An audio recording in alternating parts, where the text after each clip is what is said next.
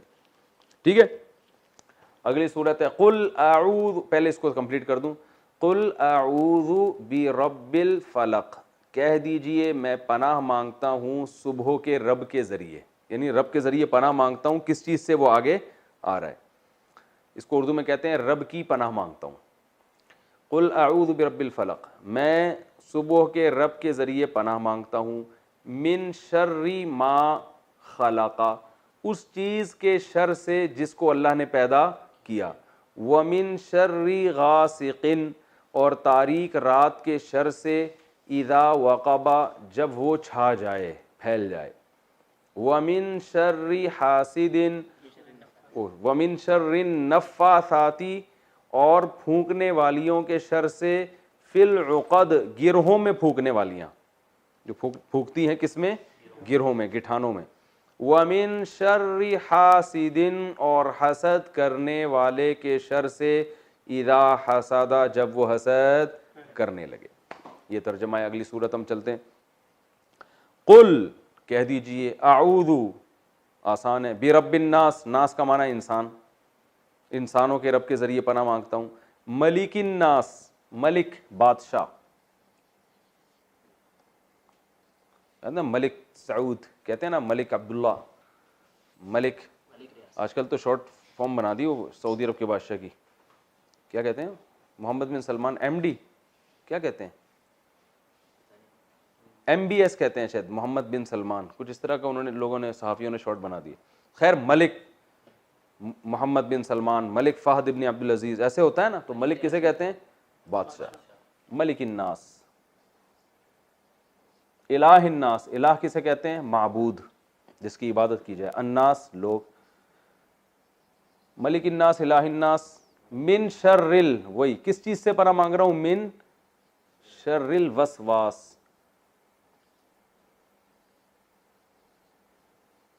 وسواس جو ہے نا، یہ بھی صفت مشبہ ہے، لیکن یہ وزن میں نے آپ کو بتایا نہیں تھا کیونکہ بہت کم استعمال ہوتا ہے. اس کا معنی ہے وسوسے ڈالنے والا.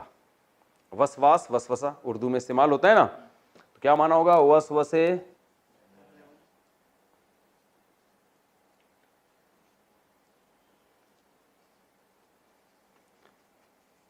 وسوسے ڈالنے والا. وسوسے کو ان میں یہیں کنفیوژن پیدا کرنے والا. ہر چیز میں آپ کو کیا کر دیتے ہیں؟ کنفیوز، یعنی کنفیوژن پیدا ہوتی ہے. جو بھی اس طرح کے کام کر رہے ہیں وہ کیا کہلاتے ہیں؟ بعض چیزیں یقینی ہوتی ہیں نا، وہ کوئی نہ کوئی آ کے الٹی سیدھی چیز کر کے وہ آپ کو کیا کر دے گا؟ کنفیوز کر دے گا آپ کو. جیسے آپ اچھے والے شریر پہ چل رہے تھے، کسی ایتھیسٹ سے آپ بات چیت ہوئی، اس نے بلا وجہ ایسی کچھ نہ کچھ الٹے سیدھے اشکالات کر دیا، حالانکہ آپ کو پتہ ہے کہ اشکالات غلط ہیں، لیکن پھر بھی انسان کنفیوز ہو جاتا ہے. وہ اس کو عبادت میں وہ لطف اور مزہ نہیں رہتا. نام نہاد آج کل جو لوگ ہیں، جو محدثین اور مجتہدین سے آپ کو بدگمان کر دیتے ہیں، تو آپ کو پھر کسی پر اعتماد ہی نہیں رہتا. ہر چیز میں کیا پیدا ہو جاتی ہے؟ شک پیدا ہو جاتا ہے. من شر الوسواس، وسوسے ڈالنے والوں کے شر سے پناہ مانگتا ہوں. من شر الوسواس الخناس. یہ بھی خناس کیا ہے؟ خنس کہتے ہیں پیچھے ہٹنا. اردو میں استعمال ہوتا ہے خناس. کیا دماغ میں خناس بھرا ہوا ہے تمہارے، کہتے ہیں نا، تو یہ شیطان کے لیے استعمال ہوتا ہے زیادہ تر. تو خنس کہتے ہیں پیچھے ہٹنا. قرآن میں آتا ہے فلا اقسم بالخنس، خنس جمع کا صیغہ ہے. میں قسم اٹھاتا ہوں خنس کی، یعنی ان ستاروں کی جو پیچھے ہٹ جاتے ہیں. بعض ستارے چلتے چلتے غائب ہو جاتے ہیں نا، تو اس کو پیچھے ہٹنے سے تعبیر کیا.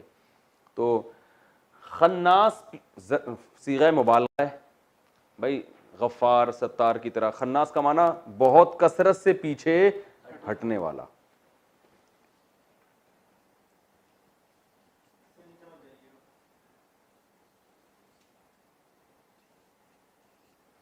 من شر الوسواس، وسوسے ڈالنے والے کے شر سے.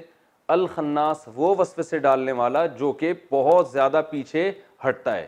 یہ تفسیر میں بتاؤں گا کیا بات چل رہی ہے، کیا مفہوم ہے اس کا. جو بہت زیادہ پیچھے ہٹتا ہے. الذی، یہ وہ ہے، یہ وسوسے ڈالنے والا وہ ہے. الذی، وہ جو کہ یوسوسو،